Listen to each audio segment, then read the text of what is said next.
Hi guys, and welcome back to another episode in this series focused on restoring this 1991 Seadoo XP. Today is wash day. I cannot wait to give this ski a clean. So hit the subscribe button and let's get into the video.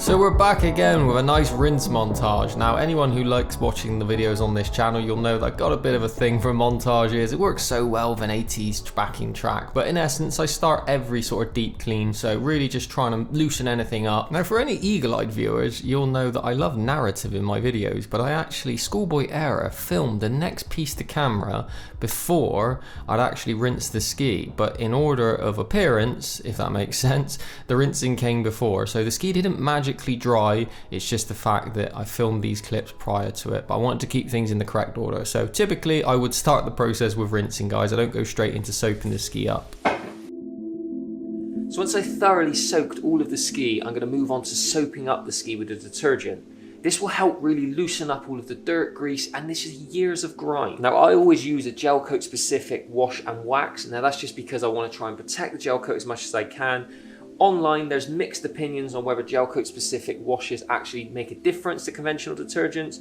You make your mind up, leave in the comments what you guys think. So I've noticed when I've been going around the ski that there are some swirl marks. It's not easy to see through the camera, but when you look closely in some lights, you can just see the years of where people have been getting on, off. In general, the gel coat looks really, really good. There's no real marks anywhere. I'm going to take it to the local polishers because I'm keen to show you guys the correct process of actually mopping with an electric mop the ski, because there's quite a lot of swirls, so I want to really make sure that I'm cutting those swirls out, essentially polishing it, and then from there I will wax it. Again, I am teasing you guys a little bit because that's going to come in a later video, so if you want to see that, make sure you carry on watching. So one other product I want to bring to your attention, it comes in lots of different forms, it's actually a pre-wash wax. Now this is called Demon Shine, you may have heard of it, and essentially what you do is you apply it after you've rinsed the ski. So once all the soap's removed and you've actually rinsed it all, you put it on and it essentially sits there and it helps with the beading of water, and it gives you like a basic level of wax protection. It's not as good as conventionally waxing it fully. Now I would typically apply this after I've washed the ski, but in this instance, because we are going to be polishing and cutting back the gel coat, I'm not going to apply it today, but I wanted to tell you guys about it because it's a really good way of just keeping your wax level topped up. On some of the bottles you can actually get these handy little adapters which essentially go straight into the end of the hose and then screw into the bottle, so it makes it super easy just to apply it in a diluted format.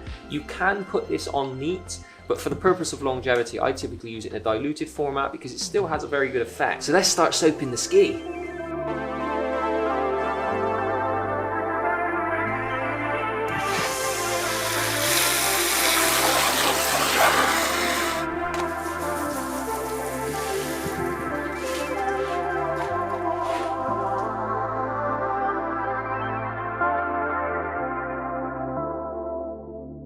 So it's that time in the video where it's time for some nice soap montage.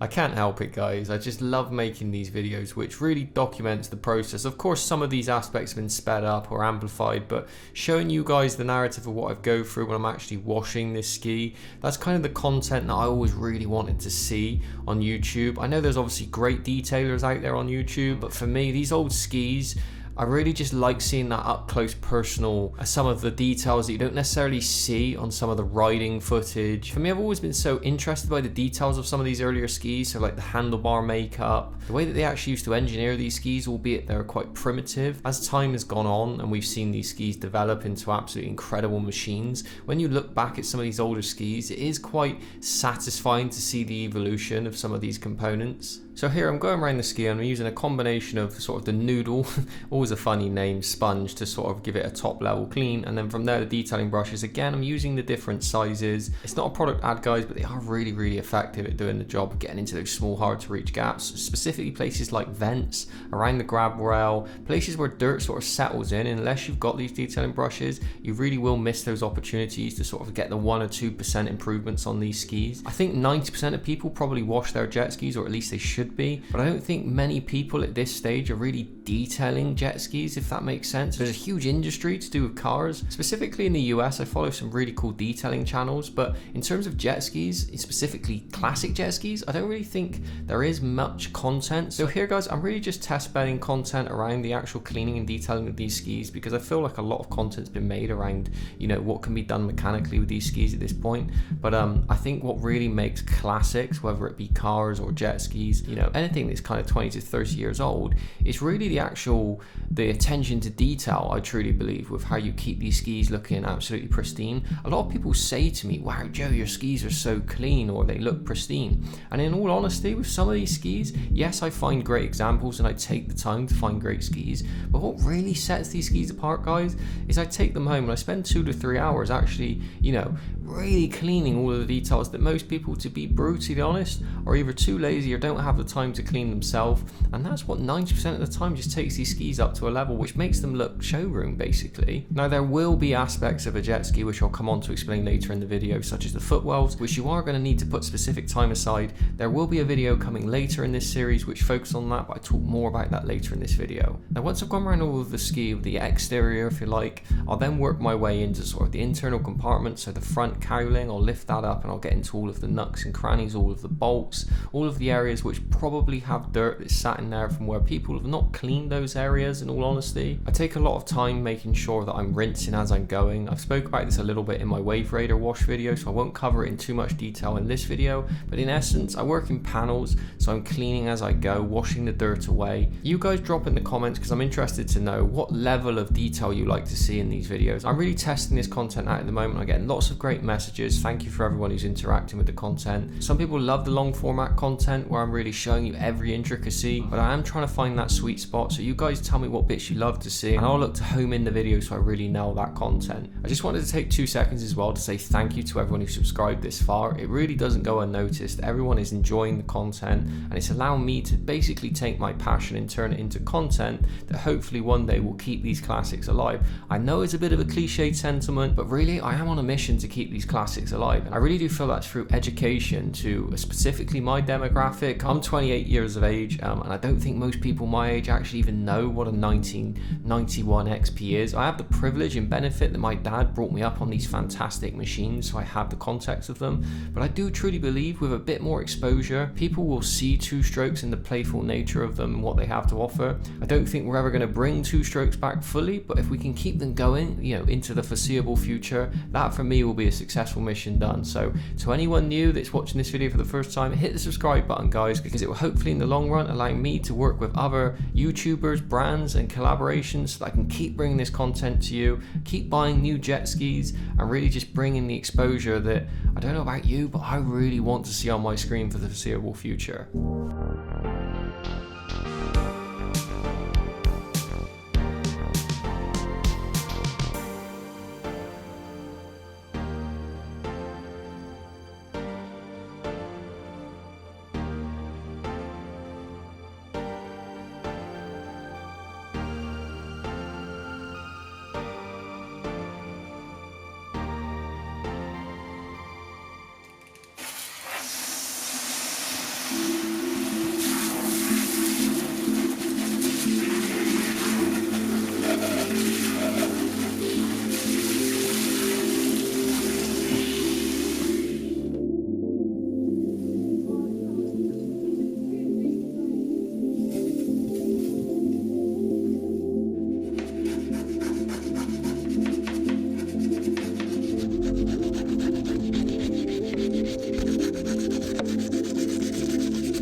So here we're on to cleaning the pump, guys, and I must admit, whilst I was cleaning the rest of the ski, I was kind of like, I'll leave that to the last little bit. It was covered in dirt. I used WD-40 as a degreaser, and it did really help to sort of break through the grime. I left it sort of 10 minutes to really sink in, and then I used a combination of some harder bristle brush, not detailing brushes, and that's a really important distinction. I'll put in the link in bio the difference between the two. It's a harder bristle end, so it helps get rid of a lot of the dirt. I did put WD-40 directly into the bristles to help really lift the dirt, and also I kind of used a microfiber cloth, which kind of sounds like an odd formula, but it really worked effectively. Stick around, because in the next clips you'll see a really good before and after, and everyone likes one of those.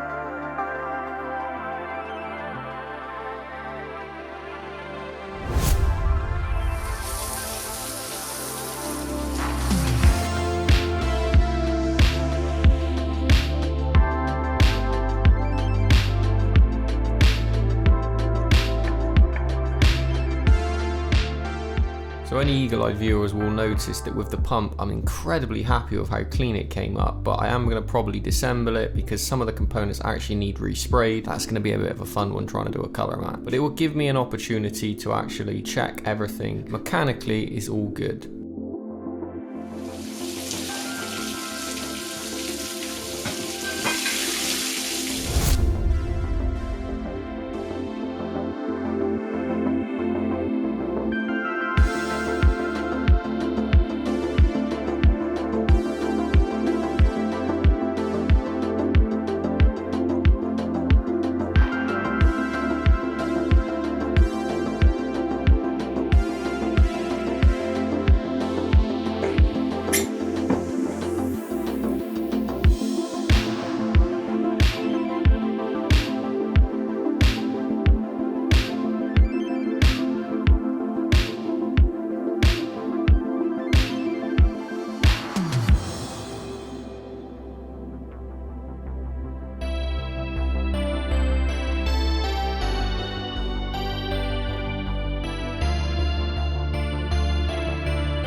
Okay, so these footwells are still a little bit dirty. Now I did suspect that the grime wouldn't fully come out because it's more like sort of mildew and mold stains. However, some of the dirt has came away. I'm pretty happy. With the sponge, I've been able to lift sort of the top level of grime, and you can now actually start to see the Seadoo logo again. This deep clean's been a bit of a marathon, so I'm probably going to make a separate video on these footwells because they're going to need something specific to clean them. There's some really stubborn stains. Soap and water just hasn't lifted it. If you want to watch that video, hit the subscribe button, guys, because there's tons more videos coming. I can't stress enough that this ski is just one of many that we're going to tackle on this channel.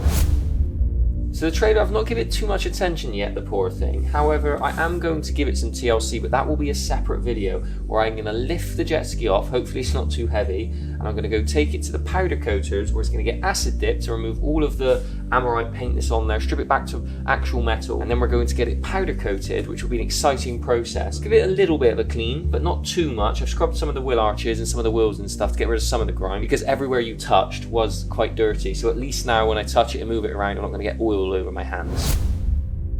Now once I've washed the ski and I thoroughly rinsed it and dried it, I then will lubricate all of the mechanical components. This can also be used on electrical systems as well. I'm using XPS lube just because it's Seadoo's recommended lube. It's good for it in the salt water, it's safe on electrics like I say, so it just gives you that peace of mind that if you're using it on any of the mechanical parts of the ski, it's safe to use. I have seen some stuff online where you can use third-party lubrication, things like GT85. It makes most logical sense to use Seadoo's recommended lube. So jet skis typically go into salt water and fresh water, but if you're going into the salt water, lubrication sprays such as this, which is designed to, repel against water and the salt water, which is the corrosive element, sprays like this is going to be vital for the maintenance and longevity of your ski. Things like the rear pump, I always give that a good spray. There's lots of moving components at the back, lots of bolts and stuff, so we really want to protect that as much as we can against the corrosive elements.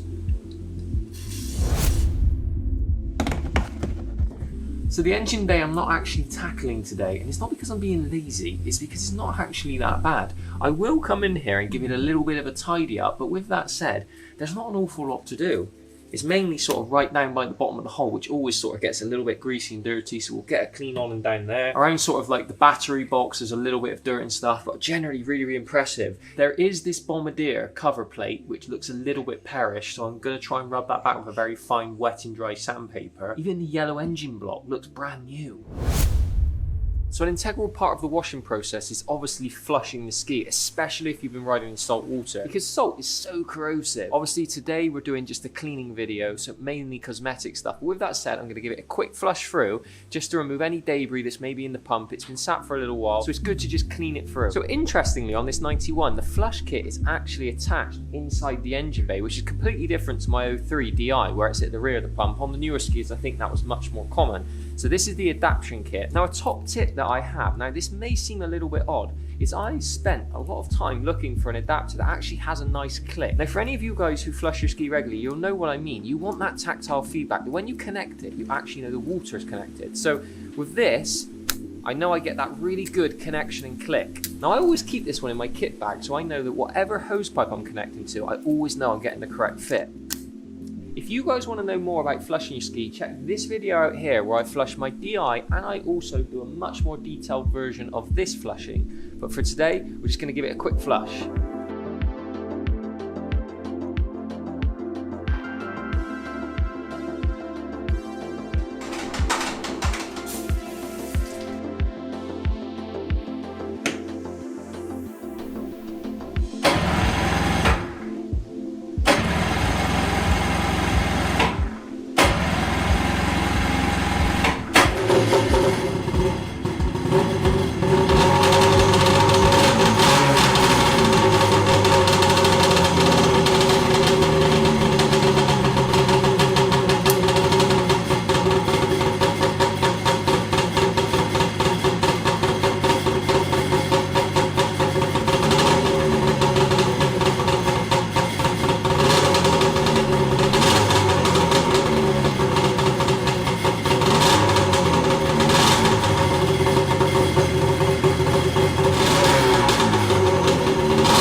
Okay, so we're not quite there yet, but we're getting close. We will have one of those videos, I promise.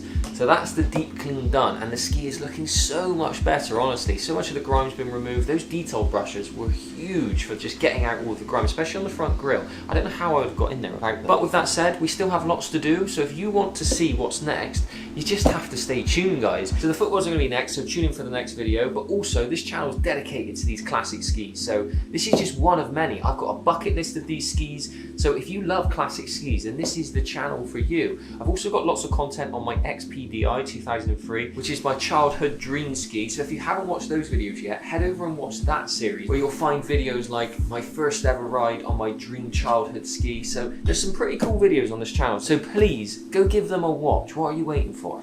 In the meantime, I'm going to pretend that I'm out on the water. Okay, so we may have another chance. Jesus, this weight's heavy. Yes, a toothbrush. Woo, woo, woo, woo.